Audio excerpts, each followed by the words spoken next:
Hello guys, welcome back to my YouTube channel SK study a way of success. मैं हूं आपका educator Shivam Mishra और यहां पे हम लोग 12th बायोलॉजी की बात करें तो जी हां, ये हम 12th बायोलॉजी पेपर जो है इसका सॉल्व करा रहे थे ना। और इसका पहला भाग अगर अभी तक आपने नहीं देखा है तो जाइए यार देख लीजिए, link in the description box. जी हाँ, जो इसका पहला भाग है ना उसका डिस्क्रिप्शन बॉक्स में उसका लिंक मैं दे दिया हूँ, जाके वहाँ से इसका पहला भाग आप लोग देख सकते हैं और देख के आप लोग पूरा का पूरा पढ़ लीजिए, ठीक है ना। और ये हमारा सेकंड भाग होने वाला है, इसमें हम लोग बहुविकल्पी और अति लघुत्तरी लघुत्तरी प्रश्न हम लोग सॉल्व किए थे। लेकिन अब हम लोग यहाँ पे देखिए, ये बहुविकल्पी पूरा सॉल्व कर लिए थे इस पेपर को। 70 नंबर का बायोलॉजी का पेपर, पिछले साल का पेपर सॉल्व करा रहे थे भाई साहब। ये जो पेपर है तैयार कर लीजिए, काम खत्म आपका। इसको हम लोग पूरा कर लिए थे, यहाँ तक मानव शुक्राणु की संरचना तक हम लोग कर लिए थे। अब मेंडल का प्रभाविता का नियम बचा हुआ था, उसको थोड़ा समझा देंगे। इसके लिए मैं आज ये एक वीडियो बनाया हूँ, मेंडल के नियम। अब मेंडल के तीनों नियम बताया मैंने, प्रभाविता का नियम, प्रभाविता के नियम को कहते हैं हम लोग लॉ ऑफ डोमिनेंस, और स्वतंत्र अपव्यूहन का नियम और पृथक्करण का नियम। ये तीनों नियम मैंने आज ही पढ़ाया, जाके पढ़ सकते हैं, link in the description box, या फिर सीधा आप चले जाइए प्लेलिस्ट में, उसका लिंक मैंने दे दिया है डिस्क्रिप्शन बॉक्स में, वहाँ से जाके आप लोग पढ़ लीजिएगा, ठीक है ना। और अब हम लोग देखिए, निश्चित उत्तरी अति लघुत्तरी बहुविकल्पी सॉल्व कर लिए थे। अब हम लोग आज सॉल्व करने वाले हैं लघुत्तरी प्रश्न को सॉल्व करेंगे। 3-3 नंबर वाले लघुत्तरी प्रश्नों को हम लोग सॉल्व करने वाले हैं। और ये सारे प्रश्न आप 12th से बायोलॉजी से हैं तो बहुत इंपॉर्टेंट है, इसलिए यार इसको सारे के सारे पढ़ लीजिएगा। कहीं से अगर कोई दिक्कत आए तो बिल्कुल आप लोग कमेंट बॉक्स में कमेंट कर दीजिएगा, सर यहाँ से मुझे प्रॉब्लम आ रही है। हम उसको और अच्छी तरीके से समझाने का प्रयास करेंगे और कोशिश करेंगे जितना हो सके बेहतर तरीके से पढ़ाने का, ताकि आपकी तैयारी सबसे बेहतर रहे और बेहतर तरीके से आप नंबर स्कोर करें अपने बोर्ड एग्जाम 2023 में, ठीक है ना। चलिए हम लोग वीडियो को शुरू करते हैं। यहाँ पे लघुत्तरी प्रश्न शुरू करेंगे, चौथा कक्का वाला शुरू करेंगे। ये सारे के सारे प्रश्न हो ही गए थे। अब हम लोग चौथा कक्का शुरू करेंगे। देखिए यहाँ पे प्रश्न क्या है, प्रश्न ये है कि सिद्ध कीजिए कि डीएनए ही आनुवांशिक पदार्थ है। यहाँ पे क्या करना है, सिद्ध करना है कि डीएनए ही आनुवांशिक पदार्थ होता है। तो देखिए, जो हर्शे और चेज थी उनका प्रयोग था, उन्होंने बताया था कि किस प्रकार से डीएनए ही आनुवांशिक पदार्थ होता है, ठीक है ना। उसको हम लोग देखने वाले हैं, चलिए देखते हैं। यहाँ पे हम लोग इसको लिखेंगे कैसे, तो यहाँ पे लिखेंगे आनुवांशिक पदार्थ की खोज। सबसे पहले लिखेंगे हम लोग प्रश्नोत्तर संख्या चौथा का डालेंगे, उसके बाद यहाँ पे लिखेंगे आनुवांशिक पदार्थ की खोज, न्यूक्लिक की खोज तथा मेंडल द्वारा वंशागति के सिद्धांत को लगभग एक ही समय में प्रतिपादित किया गया। यानी कि जो न्यूक्लिक की खोज, नाभिक की खोज और मेंडल की वंशागति के सिद्धांत की खोज एक ही समय में दिया गया था, खोजा गया था। लेकिन डीएनए आनुवांशिक पदार्थ के रूप में कार्य करता है। और फिर बताया गया कि जो डीएनए होता है यह एक आनुवांशिक पदार्थ की खोज किया, मतलब आनुवांशिक पदार्थ के रूप में कार्य करता है। इसकी खोज बाद में की गई थी। इसको प्रमाणित करने में बहुत अधिक समय लगा और कुछ नीचे दिए गए प्रयोग सिद्ध करते हैं कि डीएनए ही आनुवांशिक पदार्थ होता है। बात समझिएगा, बोर्ड में अगर ये क्वेश्चन दिखाई दे कि सिद्ध कीजिए कि डीएनए ही एक आनुवांशिक पदार्थ है, तो इसको कैसे लिखेंगे। 3 नंबर का प्रश्न होता है। सबसे पहले डालेंगे आनुवांशिक पदार्थ की खोज, यानी कि आनुवांशिक पदार्थ की खोज कब हुई, तो इसमें 2 लाइन लिखेंगे, न्यूक्लिक की खोज और मेंडल द्वारा वंशागति के सिद्धांत की खोज लगभग एक समय में ही दिया गया। लेकिन डीएनए आनुवांशिक पदार्थ के रूप में कार्य करता है, इसको प्रमाणित करने के लिए बहुत समय लग गया और कुछ ऐसे नियम दिए गए जिनसे यह पता चलता है कि हाँ, वास्तव में डीएनए ही आनुवांशिक पदार्थ है। सबसे पहला किससे प्रमाण प्राप्त हुए, जीवाणु भोजी के साथ प्रयोगों से प्रमाण प्राप्त हुए। तो इसमें क्या लिखेंगे, डीएनए के आनुवांशिक पदार्थ होने का सुस्पष्ट प्रमाण अल्फ्रेड हर्शे तथा मार्था चेस ने 1952 ईस्वी को प्रयोगों से प्राप्त हुआ। विषाणु जीवाणु भोजी प्रकार के क्रिया जो ई कोलाई जीवाणु को संक्रमित करता है तथा इसके अंदर द्विगुणन के द्वारा, द्विगुणन मतलब द्विगुणित होने की क्षमता होती है, वृद्धि करता है। बैक्टीरिया फेज में आनुवांशिक जो पदार्थ होते हैं डीएनए तथा इसका आवरण प्रोटीन का बना होता है। अतः यह निर्धारित करने के लिए सबसे उपयुक्त पदार्थ है, जबकि डीएनए या प्रोटीन में से इसमें से नए विषाणु के कण उत्पादित होते हैं। डीएनए व प्रोटीन का कार्य इन्हें रेडियो एक्टिव अनुज्ञापन से नामांकित करके ज्ञात किया गया। डीएनए में फास्फोरस पाया जाता है और बैक्टीरियोफेज से संक्रमित जीवाणुओं को P32 क्योंकि फास्फोरस का जो परमाणु द्रव्यमान होता है वो कितना होता है, वो आपका होता है 32 होता है। क्या होता है? 32 होता है। फास्फोरस युक्त संवर्धन माध्यम में संवर्धन माध्यम, यहाँ पे क्या है? संवर्धन माध्यम में विकसित फेज के डीएनए को फास्फोरस P32 नामांकित किया जाता है। इसी प्रकार फेज के जो प्रोटीन में सल्फर होता है, जो फेज का प्रोटीन होता है उसमें क्या होता है? आपका सल्फर होता है, लेकिन फास्फोरस नहीं होता। अगर हम लोग फेज के प्रोटीन में देखें तो उसमें सल्फर तो पाया जाता है, लेकिन फास्फोरस नहीं पाया जाता।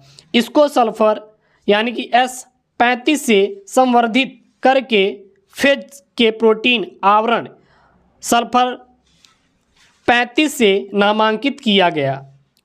नामांकन के बाद निम्नलिखित 3 पद प्रयुक्त हुए।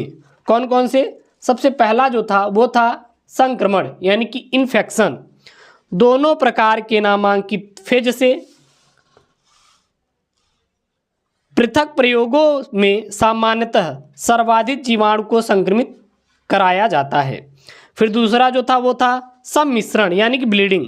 विषाणु तथा जीवाणुओं के मध्य संपर्क को तोड़ने के लिए इन जीवाणुओं कोशिकाओं को सम्मिश्रण कहते हैं। सम्मिश्रण किसे कहते हैं? जो विषाणु होते हैं और जो जीवाणु होते हैं, इन दोनों के मध्य संपर्क को तोड़ने के लिए इन जीवाणुओं कोशिकाओं को सम्मिश्रण कहा जाता है। उसके बाद था अपकेंद्रण। अब भाई साहब ये अपकेंद्रण क्या होता है? विषाणु कणों के अपकेंद्रण के बाद जीवाणु कोशिका में P32 से नामांकित रेडियोएक्टिव डीएनए की उपस्थिति दिखाई दी, जबकि सल्फर 35 में नामांकित रेडियोएक्टिव व प्रोटीन जीवाणु कोशिकाओं के बाहर दिखाई दिया गया। इससे यह सिद्ध होता है कि प्रोटीन को प्रवेश से जीवाणुओं में नहीं हुआ। इस प्रकार डीएनए आनुवांशिक पदार्थ है जो विषाणुओं से जीवाणुओं में स्थानांतरित होता है, लेकिन वहीं पे प्रोटीन नहीं होता। तो इससे सिद्ध हुआ कि क्या होता है? एक आनुवांशिक पदार्थ होता है। क्या आनुवांशिक पदार्थ होता है? डीएनए एक आनुवांशिक पदार्थ है, यह इससे प्रूफ होता है। अगला प्रश्न है यहाँ पे, टिप्पणी कीजिए। टिप्पणी किस पे करना है? उत्परिवर्तन और आरएनए। उत्परिवर्तन क्या होता है और आरएनए क्या है, इन दोनों पर टिप्पणी करना है। 1.5 नंबर मिलेगा। 3 नंबर के क्या है आपके क्वेश्चन हैं। उत्परिवर्तन और आरएनए के बारे में आपको लिखना है। चलिए देखते हैं। सबसे पहले उत्परिवर्तन क्या होता है, उसके बाद हम लोग आरएनए देखेंगे। प्रश्नोत्तर नंबर 4 क का पहला है। क्या यहाँ पे उत्परिवर्तन? उत्परिवर्तन होता क्या भाई साहब? उत्परिवर्तन वह क्रिया है जो अनुक्रम में बदलाव ला देती है। उत्परिवर्तन वह क्रिया है जो अनुक्रम में क्या ला देती है? बदलाव ला देती है। उसे हम लोग उत्परिवर्तन कहते हैं। इसके परिणाम स्वरूप जीव के जीनोटाइप और फिनोटाइप में परिवर्तन आ जाता है। उत्परिवर्तन डीएनए में विविधता भी लाने का कार्य करता है। इस प्रकार आकस्मिक होने वाले परिवर्तनों को उत्परिवर्तन कहते हैं। उत्परिवर्तन क्या होता है? याद कर लीजिए। उत्परिवर्तन वह क्रिया है जो अनुक्रम में बदलाव ला देती है, उसे हम लोग उत्परिवर्तन कहते हैं। इसके परिणाम स्वरूप जीव के जीनोटाइप और फिनोटाइप में परिवर्तन आ जाता है। उत्परिवर्तन डीएनए में विविधता भी लाने का कार्य करता है। इस प्रकार आकस्मिक होने वाले परिवर्तनों को क्या कहते हैं? हम लोग उत्परिवर्तन नाम देते हैं। उसके बाद है इसी में पॉइंट म्यूटेशन। अब भाई साहब पॉइंट म्यूटेशन क्या होता है? जब डीएनए के एकल क्षार युग्म में परिवर्तन होता है तब उसे पॉइंट म्यूटेशन कहते हैं। इससे होने वाली बीमारी जैसे सिकिल सेल एनीमिया और फ्रेम सिस्ट म्यूटेशन इत्यादि पॉइंट म्यूटेशन के क्या हैं? उदाहरण होते हैं।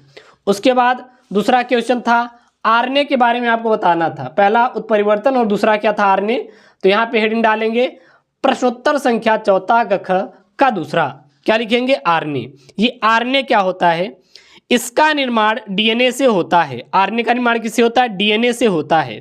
यह भी पॉलीन्यूक्लियोटाइड्स श्रृंखला से बना होता है और आरएनए भी किससे बना होता है, पॉलीन्यूक्लियोटाइड श्रृंखला से बना होता है, जिसका निर्माण हजारों न्यूक्लियोटाइड से होता है। जिसका निर्माण कहाँ से होता है, हजारों न्यूक्लियोटाइड, जितने भी न्यूक्लियोटाइड होते हैं, लाखों न्यूक्लियोटाइड्स मिलकर, हजारों न्यूक्लियोटाइड्स मिलकर किसका निर्माण करते हैं, आरएनए का निर्माण करते हैं। किसका निर्माण करते हैं, आरएनए का निर्माण करते हैं।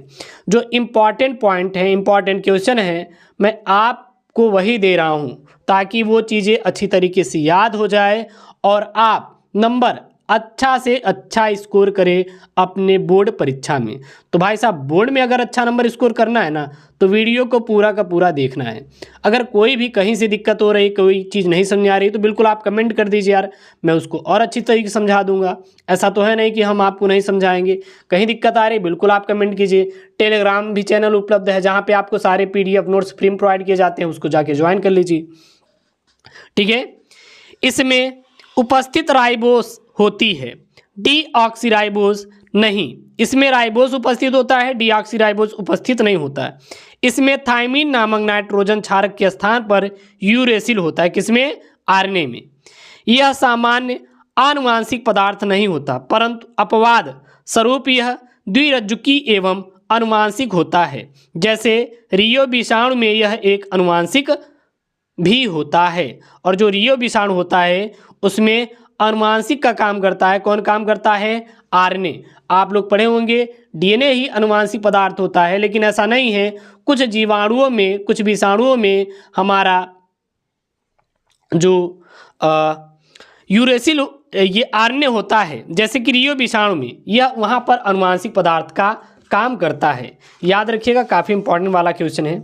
उसके बाद देखेंगे यहाँ पे चौथा का ग। अब देखिए चौथा का ग प्रश्न क्या कह रहा है, बीज तथा फल विकास के महत्व का उल्लेख कीजिए। भाई साहब आप बताइए कि बीज और फल के विकास का महत्व क्या है, आपको बताना है। ग वाला क्वेश्चन है यहाँ पे। तो चलिए देखते हैं यहाँ पे ग वाला क्वेश्चन क्या है यहाँ पे। तो प्रश्नोत्तर संख्या चौथा का ग, बीज तथा फल विकास के महत्व का उल्लेख कीजिए जो इस प्रकार है। सबसे पहले बीज का निर्माण देखेंगे, उसके बाद हम लोग फल के निर्माण का महत्व देखेंगे। सबसे पहले किसको देखेंगे, फल के निर्माण का महत्व, formation of seeds and signification. Signification मतलब महत्व, और फिर सिग्निफिकेशन ऑफ फ्रूट्स फॉर्मेशन, यानी कि फल के निर्माण का महत्व। तो चलिए सबसे पहले हम लोग बीज के निर्माण का महत्व देखेंगे। बीज के निर्माण की प्रक्रिया आवृतबीजी पादपों में एक अत्यंत महत्वपूर्ण अनुकूलन है। बीजों के अंदर भ्रूण जीवित होते हुए भी सक्रिय अवस्था में नहीं होता, अर्थात प्रसुप्त अवस्था में रहता है। प्रायः बीजों के अंकुरण के लिए ऑक्सीजन, जल एवं उचित तापमान की आवश्यकता होती है, जबकि बीज तो विशेष परिस्थितियों में ही अंकुरित होते हैं। बीजों की यह प्रक्रिया प्रसुप्त अवस्था कहलाती है। वातावरणीय दशाओं के अनुकूलन न होने की स्थिति में भ्रूण बीज के अंदर लंबे समय तक सुरक्षित अवस्था में रहता है। बीज कहाँ पर सुरक्षित अवस्था में रहता है, तो वातावरणीय दशाओं में अनुकूलन ना होने की स्थिति में जो भ्रूण होता है वह किसके अंदर होता है, बीज के अंदर होता है, जो कि लंबे समय तक क्या होता है, सुरक्षित अवस्था में रहता है। याद कर लीजिए, अगर बोर्ड में आएगा तो इसी को छाप के आएंगे। क्या छापेंगे, बीज के निर्माण की प्रक्रिया आवृतबीजी पादपों में एक अत्यंत महत्वपूर्ण अनुकूलन है। क्लियर है। बीजों के अंदर भ्रूण होते हैं, जो बीज होते हैं उसमें क्या होते हैं, भ्रूण होते हैं, जो कि सक्रिय अवस्था में नहीं होती, अर्थात प्रसुप्त अवस्था में रहता है, यानी कि वो बनते हैं। प्रायः बीजों के अंकुरण के लिए ऑक्सीजन, जल एवं उचित तापमान की आवश्यकता होती है, जबकि बीज तो विशेष परिस्थितियों में ही अंकुरित होती हैं। बीजों की यह प्रक्रिया प्रसुप्त अवस्था कहलाती है। जो प्रसुप्ति अवस्था होती है, जब बीजों में जो अंकुरण होता है और वो भी कब, विशेष परिस्थितियों में, उसे हम लोग क्या कहते हैं, प्रसुप्ति अवस्था कहती हैं। उसके बाद था फल का निर्माण। अब फल के निर्माण का महत्व क्या लिखेंगे, फलों का निर्माण आवृतबीजी पादपों का विशिष्ट लक्षण होता है। जो फलों का निर्माण होता है, जो आवृतबीजी पादप होते हैं, उनका क्या होता है, सबसे महत्वपूर्ण लक्षण होता है, जो पादपों के लिए अत्यंत महत्वपूर्ण है। फलों के अंदर बीज सुरक्षित रहते हैं और एक फल के अंदर अनेक बीज बिना किसी हानि के लंबे समय तक सुरक्षित रह सकते हैं। दृढ़ फलभित्ति के कारण वातावरणीय दशाएं तथा अनेक जीव जंतुओं को हानि नहीं पहुंचाती। फल के निर्माण के महत्व में क्या लिखेंगे, सीधा लिखिएगा, फलों का निर्माण आवृतबीजी पादपों का विशिष्ट लक्षण होता है, जो पादपों के लिए अत्यंत क्या है, एक महत्वपूर्ण प्रक्रिया है। फलों के अंदर बीज सुरक्षित होते हैं। अभी देखिए हम लोग बीज का निर्माण देखें, बीज के अंदर क्या होता था, बीज के अंदर प्रसुप्ति पाए जाते थे और जो कि अंकुरण करते थे, और फिर जो बीज होते हैं वो किसके अंदर होता है, फल के अंदर होता है। किसी हानि के लंबे समय तक सुरक्षित रह सकते हैं, क्योंकि जब बीज फल के अंदर है तो कोई हानि होगी नहीं, उसको कोई दिक्कत होगी नहीं। दृढ़ फलभित्ति के कारण वातावरणीय दशाएं तथा अनेक जीव जंतु बीजों को हानि नहीं पहुंचा पाते। इसके अतिरिक्त फलों में विशेष रचनाएं उत्पन्न होने के लिए उनका जल, वायु, जंतुओं आदि द्वारा आसानी से एक स्थान से दूसरे स्थान तक प्रकीर्णन भी होता है। इस प्रकार आवृतबीजी पादपों में फलों के निर्माण का विशेष महत्व है। बस इतना लिख देंगे भाई साहब, आपका काम खत्म, आराम से 3 नंबर मिलेगा। उसके बाद यहाँ पे घ वाला है, बायोपायरेसी एवं पेटेंट की संक्षेप में व्याख्या कीजिए कि बायोपायरेसी क्या होती है और पेटेंट क्या होता है। तो इस वीडियो में जो इंपॉर्टेंट वाले लघुत्तरीय प्रश्न देख सकते हैं, 3 ये पढ़ लिए, 3 ये, 3 दूनी 6, 3 त्रिक्का 9, 3 चौक 12 नंबर यहाँ पे देखिए क्लियर होने वाला है। अभी एक पढ़ा देंगे, इसको क्लियर हो जाएगा, खट्टा से क्लियर होगा। देखिए यहाँ पे प्रश्नोत्तर संख्या 4 का घ, बायोपायरेसी और पेटेंट क्या होता है। देखिए यहाँ पे लिखिए, बायोपायरेसी क्या होता है, मल्टीनेशनल कंपनियों व दूसरे संगठनों द्वारा किसी राष्ट्र या उससे संबंधित लोगों से बिना व्यवस्थित अनुमोदन व क्षतिपूर्वक भुगतान जैव संसाधनों का उपयोग करना बायोपायरेसी कहलाता है। भाई साहब एग्जाम में देगा, एग्जामिनर पूछेगा कि चलिए यार बताइए कि बायोपायरेसी होता क्या है, क्योंकि ये सबसे महत्वपूर्ण क्वेश्चन है और आप देखेंगे तो बोर्ड परीक्षा में हर साल पूछे जाने वाला क्वेश्चन है कि बायोपायरेसी क्या होता है। आप लिखिए, तो क्या लिख के आएंगे, मल्टीनेशनल कंपनियों व दूसरे संगठनों द्वारा किसी राष्ट्र या उससे संबंधित लोगों से बिना व्यवस्थित अनुमोदन व क्षतिपूर्वक भुगतान जैव संसाधनों का उपयोग करना बायोपायरेसी कहलाता है। क्लियर है। अगला यहाँ पे है पेटेंट। भाई साहब पेटेंट क्या होता है वो देख लेते हैं। पेटेंट एक अधिकार है। बायोपायरेसी समझ गए क्या होता है, मल्टीनेशनल कंपनियां व दूसरे संगठनों द्वारा किसी राष्ट्र या उससे संबंधित लोगों से बिना व्यवस्थित अनुमोदन व क्षतिपूर्वक भुगतान जैव संसाधनों का उपयोग करना बायोपायरेसी कहलाता है। पेटेंट क्या होता है, पेटेंट एक अधिकार है जो एक खोजकर्ता को सरकार अनुमति प्रदान करता है जो दूसरों को उसकी खोज का व्यापारिक उपयोग करने से रोकता है। एक पेटेंट अनुमति प्रदान करता है, ठीक है ना। पेटेंट का काम होता है कि सरकार से अनुमति प्रदान करना, यानी जो खोजकर्ता होता है वो सरकार से अनुमति लेता है, भाई साहब हमारा ये हमने इसकी खोज की है, अब इसको आप क्या करिए, सुरक्षित करिए, नहीं तो हमारा ये जो मैंने खोज किया है कोई और इसको चुरा लेगा, ठीक है ना, याद रखिएगा। अब एक पेटेंट अनुमति प्रदान करना है, किसके किसके लिए वो पेटेंट अनुमति प्रदान करता है, खोज के लिए पेटेंट अनुमति प्रदान करता है, और दूसरा प्रारंभिक खोज की सुधार के लिए, तीसरा उत्पादन उत्पन्न करने की प्रक्रिया के लिए, और चौथा एक संकल्पना या योजना के लिए वह पेटेंट के रूप में अनुमति लेता है। उसके बाद अब देखिए यहाँ पे प्रश्नोत्तर संख्या 5वां, क्या यहाँ पे प्रश्नोत्तर संख्या 5वां है। अब 5वां का क है, यहाँ पे क क्या है देखिए, आवृतबीजी पौधों के आर्थोट्रोपस बीजांड के लंबवत काट का नामांकित चित्र बनाकर वर्णन कीजिए। भाई साहब इसको लिखेंगे तो एग्जामिनर 3 नंबर देगा आपको। कितने नंबर देगा?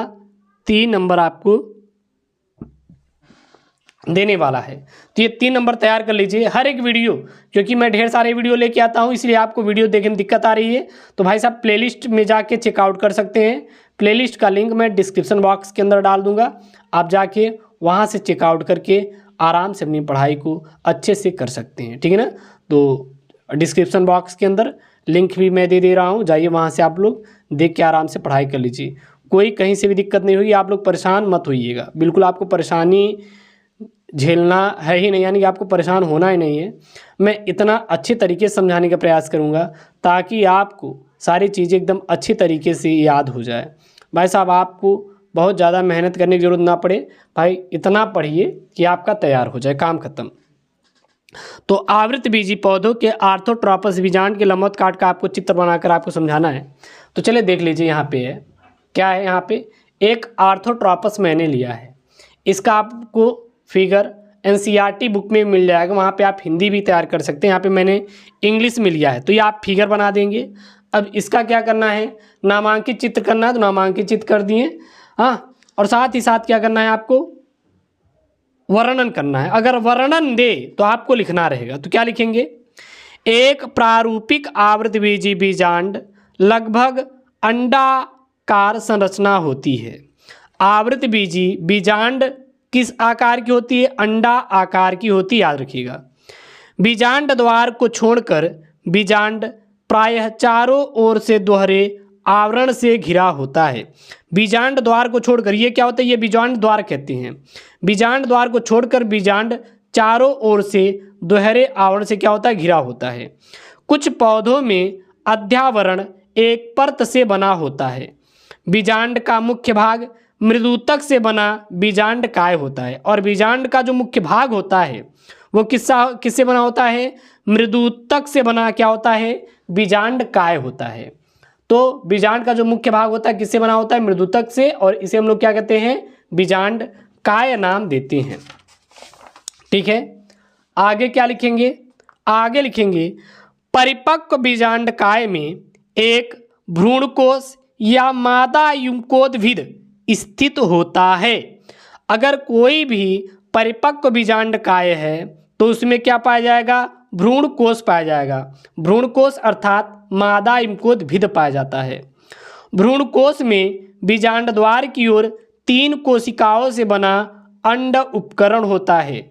जो भ्रूणकोश होता है यह कहाँ पाया जाता है? परिपक्व बीजांड काय में पाया जाता है। फिर परिपक्व बीजांड काय में भ्रूणकोश पाया जाता है। फिर भ्रूणकोश में ही बीजांड द्वार की ओर 3 कोशिकाओं से बना अंड उपकरण होता है। इसके मध्य में, किसके? अंड उपकरण के मध्य में स्थित बड़ी कोशिका को अंडाणु तथा अंड कोशिका तथा पार्श्वीय दोनों कोशिकाओं को सहायक कोशिकाएं कहते हैं। निभाग छोर पर स्थित 3 कोशिकाओं को प्रतिमुख कोशिकाएं कहते हैं।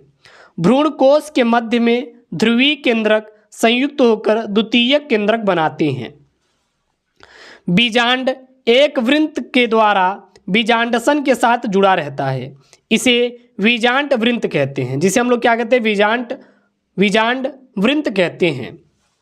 जिस स्थान पर बीजांड वृंत बीजांड से जुड़ा रहता है उस स्थान को हाइलम कहते हैं। बीजांड काय के साथ जहां आवरण जुड़े रहते हैं उस स्थान को निभाग कहा जाता है। बीजांड बीजांडसन से क्या प्राप्त करता है? पोषण प्राप्त करता है। अब यहाँ पे एक पॉइंट वाला याद रखिएगा, अगर बात की जाए बीजांड काय के साथ आवरण जुड़ा होता है और उस स्थान को क्या कहते हैं? निभाग कहते हैं। और जो बीजांड होता है वह बीजांड सन से क्या प्राप्त करता है? पोषण प्राप्त करता है। इतना हो गया। अब यहाँ पे चलिए प्रश्नोत्तर संख्या 5वां देखेंगे। 5वां का भाई साहब ख क्या कह रहा है? यहाँ पे ख कह रहा है सहजीविता यानी कि सिम्बियासिस से आप क्या समझते हैं? उदाहरण सहित व्याख्या कीजिए।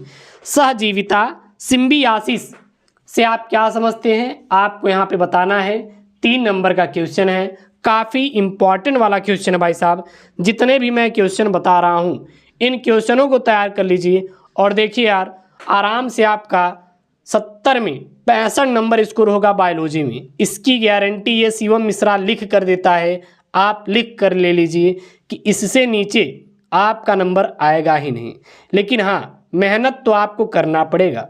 जब आप मेहनत नहीं करेंगे तब तक आपको नंबर मिलने वाला नहीं है। इसलिए आप मेहनत जम के कीजिए भाई साहब। जितना मेहनत करेंगे उतना ही आपको अच्छा नंबर स्कोर होने वाला है, ठीक है ना, उतना ही अच्छा नंबर स्कोर होने वाला है। इसलिए आप कोशिश कीजिए ज़्यादा से ज़्यादा मेहनत करके पढ़ने की। हमारे साथ हम आपको ढेर सारे वीडियोज़ ले आ रहे हैं, क्योंकि अभी एक वीडियो से आपका काम होने वाला नहीं है। आपको ढेर सारी वीडियोज़ की ज़रूरत है ताकि आप अच्छे से अपनी पढ़ाई को कर पाएँ। क्लियर है? चलिए, तो यहाँ पे है सहजीविता क्या होता है। चलिए देखते हैं। यहाँ पे प्रश्नोत्तर संख्या 5वां का ख डालेंगे। क्या डालेंगे? प्रश्नोत्तर संख्या 5वां का ख। क्या लिखेंगे यहाँ पे? सहजीविता जीवों के बीच की वह पारस्परिक क्रिया है जिसमें संबंध के दोनों जीवों को एक दूसरे से लाभ होता है, सहजीविता कहलाता है। मतलब कि सहजीविता जीवों के बीच वह पारस्परिक क्रिया होता है जिसमें संबंध मतलब होता है आप लोग एक दूसरे से जुड़ते हैं, जैसे दोस्त होते हैं, एक दूसरे से जुड़े रहते हैं, लाभ होता है, उसे हम लोग सहजीविता कहते हैं। ऐसे प्रजातियां सहजीवी कहलाती है। सहजीविता धनात्मक अंतःक्रिया, सहजीविता जो होती है क्या होती है? धनात्मक अंतःक्रिया है। सहजीविता कितने प्रकार के होते हैं? 2 प्रकार के होते हैं। सबसे पहला क्या होता है? विकल्पी सहजीविता। दूसरा क्या होता है? अविकल्पी सहजीविता। तो भाई साहब विकल्पी सहजीविता हम लोग देख लेते हैं। इसमें 2 भिन्न प्रकार के जीव एक साथ जुड़े रहते हैं। जो विकल्पी सहजीविता होती है इसमें क्या होता है? तो इसमें 2 भिन्न प्रकार के जीव एक साथ जुड़े रहते हैं, परंतु वे स्वतंत्र रूप से बनी जीवित रहने में सक्षम रहते हैं, लेकिन वो आपस में क्या रहेंगे? जीवित रहेंगे। जैसे साइकस की कैरेलाइड जड़ में नील हरे शैवाल, ये दोनों साथ भी रहते हैं तथा स्वतंत्र रूप से या स्वतंत्र रूप में ये एक दूसरे के लिए लाभकारी होते हैं। ये एक दूसरे के लिए क्या होते हैं? लाभकारी होते हैं। दूसरा है अविकल्पी सहजीविता। इसमें जीवित रहने के लिए 2 जीवों को साथ रहना आवश्यक है, जैसे लाइकेन, शैवाल, कवक। यह अल्पकालिक हो सकती है, जैसे आदि सहकारिता। उदाहरण जैसे मगर व उसके मुंह में जोंक को खाने वाली चिड़िया, यह दीर्घकालिक भी हो सकती है। और उदाहरण लाइकेन में पाए जाने वाली परस्परता इत्यादि अविकल्पी सहजीविता के क्या है? उदाहरण हैं। क्लियर है ना? अब यहाँ पे अगला वाला है आपका जीवों के 4 प्रमुख लक्षणों की आपको क्या करना है? वर्णन करना है। अब मैं जीवों के 4 प्रमुख लक्षण, देखिए जीव का मतलब क्या है? हम हैं। हम यहाँ पे अगर पढ़ा रहे हैं तो हम क्या है भाई साहब? जीव हैं। अब मैं देखिए मेरी बातों को समझिएगा, आंख बंद करके एकदम ध्यान से समझिएगा। हम लोग जीव हैं। जीव क्या करते हैं? अगर हम जीव हैं तो हम क्या क्या कर सकते? मेरी बातों को सुनिए, समझिए, क्योंकि एग्जाम में यही आपको लिखना है, यही आपको लिखना है, इसलिए गौर कीजिएगा। हम लोग जीव हैं तो हमारे अंदर क्या क्या है? हम लोग अनुकूल स्थिति में रह सकते हैं। अनुकूल का मतलब ये है अगर जाड़ा है तो जाड़ा में रहते हैं, गर्मी है तो गर्मी में रहते हैं, ठीक है ना, बरसात है तो बरसात में रहते हैं। तो कह सकते हैं हम लोग अनुकूल परिस्थितियों में भी रह सकते हैं। और हम में क्या होता है? हम में वृद्धि होता है। क्या होता है? हम लोग वृद्धि करते हैं। जब हम लोग पैदा होते हैं तो 1-1.5 फुट के होते हैं, लेकिन धीरे धीरे जैसे जैसे उम्र हम लोगों का बढ़ता है वैसे वैसे हम लोग में क्या होती है? वृद्धि होती है। और फिर हम लोग 5 फुट, 4 फुट, 3 फुट के हो जाते हैं, यानी कि 70 सेंटीमीटर, 65 सेंटीमीटर, 50 सेंटीमीटर। साथ ही साथ हमारे भार में भी वृद्धि होती है, क्योंकि हम जीव हैं। हम जीव हैं, पेड़ भी जीव हैं, पेड़ भी बढ़ते हैं। हम में श्वसन होता है, हम लोग चलते हैं, तो इत्यादि जो क्रियाएं होती हैं ये किस में होती हैं? ये जीव में होती हैं। यानी कि ये जीव के क्या हैं? ये जीव के प्यारे बच्चों लक्षण होते हैं। तो बस वही यहाँ पे लिखना है कि जीवों के 4 प्रमुख लक्षण। अब लोग चारों आप लोगों को कमेंट करना है बिना देखे आप लोग चारों फटाफट कमेंट कर दीजिए, ताकि मैं भी समझ पाऊँ कि हमारे बच्चे पढ़ रहे हैं कि नहीं, मेहनत कर रहे हैं कि नहीं। अगर आप लोग मेहनत नहीं करेंगे तो समझ लीजिए रिजल्ट बहुत ख़राब आएगा। अगर बहुत ख़राब रिजल्ट आया ना तो हम आपको छोड़ेंगे नहीं, याद रखिएगा, मैं आपको छोड़ूंगा नहीं, आपको पकड़ के लेके आऊँगा। चलिए प्रश्नोत्तर संख्या 5वां का ग देखेंगे 4 प्रमुख लक्षण। अब 4 प्रमुख लक्षण हम लोग नेक्स्ट वीडियो में देखेंगे। अब इसके लिए आप लोग अगली वीडियो का इंतजार करिएगा, हम कल अपडेट कर देंगे उस वीडियो को। सारी वीडियोस प्लेलिस्ट में मिल जाएगा, प्लेलिस्ट आप जाके चेकआउट कर सकते हैं या फिर उसका link in the description box. सारी वीडियोस आपको डिस्क्रिप्शन बॉक्स में मिल जाएगी, जाके वहां से आप लोग पढ़िएगा, आराम से मस्त तरीके से पढ़िएगा बिना किसी टेंशन के, ठीक है ना। और सारे वीडियोस को पढ़ के जाइएगा, 2x स्पीड के साथ पढ़ के जाइएगा, ताकि आप अच्छा नंबर स्कोर कर पाएँ। और हाँ, चैनल पे नए हैं तो प्लीज़ चैनल को सब्सक्राइब कर लीजिए, क्योंकि मैं ढेर सारी वीडियोस लेके आ रहा हूँ आपके लिए, ताकि आप अपने एग्ज़ाम की तैयारी अच्छे से कर सकें। ओके दोस्तों, थैंक यू। जय हिंद, जय भारत।